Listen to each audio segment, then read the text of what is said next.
Nobody's going to be pleased with the numbers you had, but you're halfway through a transition phase. What do you make of them, and where do you see the light at the end of the tunnel, as it were? Thank you. We just announced our annual earnings, and this is a time when we can recap our first year of Nissan Next.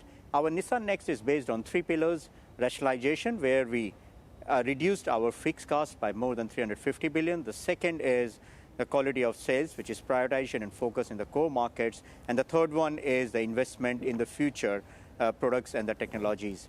So in 2020, despite all the headwinds we had, we reduced our losses significantly from minus 470 to minus 150. And this we could do it because of fixed costs, but also the quality of sales. Now, moving forward, what we see post-pandemic, of course, the markets are recovering much faster than what we expected. And inside those markets, especially the United States, China, we are seeing the Nissan core models like all-new Rogue, Sylphy, doing extremely well. Now, when we enter into the constraints, I think when we have a tailwinds like market recovery, our product acceptance, of course we have headwinds, especially coming from the supply chain constraints. Now, we have a good problem to solve in 2021, which is not that how many we want to sell or we can sell. The good problem we have to sell is, we have to talk about is how much we can make. And this is how we are moving forward, entering into the 2021 year. So do you think you're being rather conservative with your view as to what you'll be making this year, or breaking even this year as you're forecasting? You can surely go beyond that.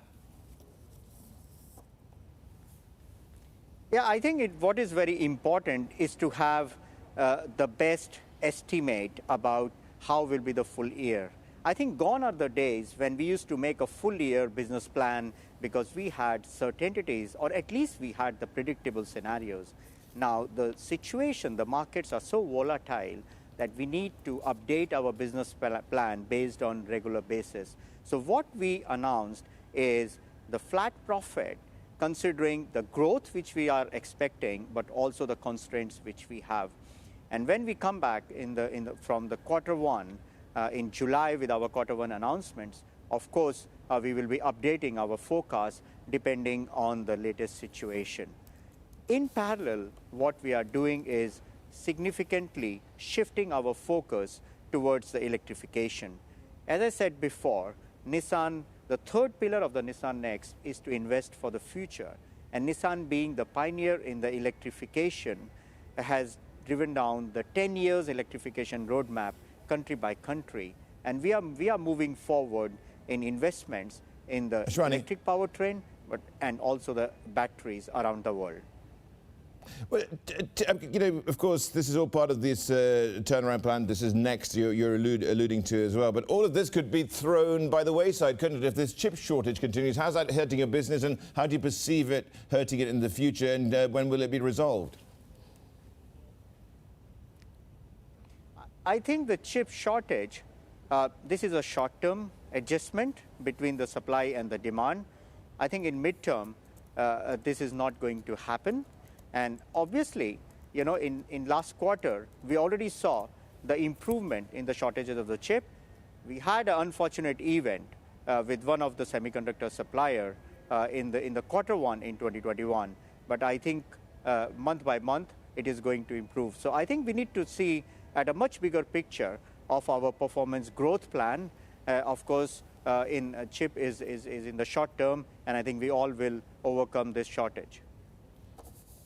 Okay, well, you know, so what are you doing now to procure more chips and amid this shortage? Where are you going to, if anywhere? So basically, what this supply chain constraint has taught us, number one is we should have more traceability end-to-end. And this is where we are going for digital transformation of our supply chain. That's the first thing which we are doing, which should be sustainable in mid and long term.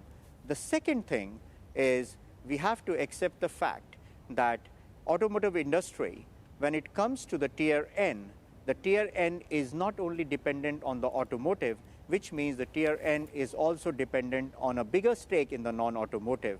So which means when we are defining our supply chain, we have to consider all those predictable and unpredictable scenarios which may not come from the automotive industry, but which may come from the highs and the lows of the non-automotive industry. Very, very quickly here, this 40% odd stake that Renault has been a bone of contention between the two companies, and of course the voting rights that you don't have when it comes to Renault itself. Is there any movement on that? At Alliance, we are absolutely moving in the same principle, which is we have synergies to boost the performance of each of the company. We have operational synergies, and we are absolutely working very strongly, and we are having collaborations in every field. For example, now we are defining our electrification strategy. Now we are working on the common battery specifications between Renault and Nissan. Also, when it comes to the e-powertrain, we are going to have a common specification motor for the e-powertrain across the companies. So I think as Alliance, we are taking Alliance to the next level using electrification to have more and more performance using the common parts, common platforms, and the common technologies.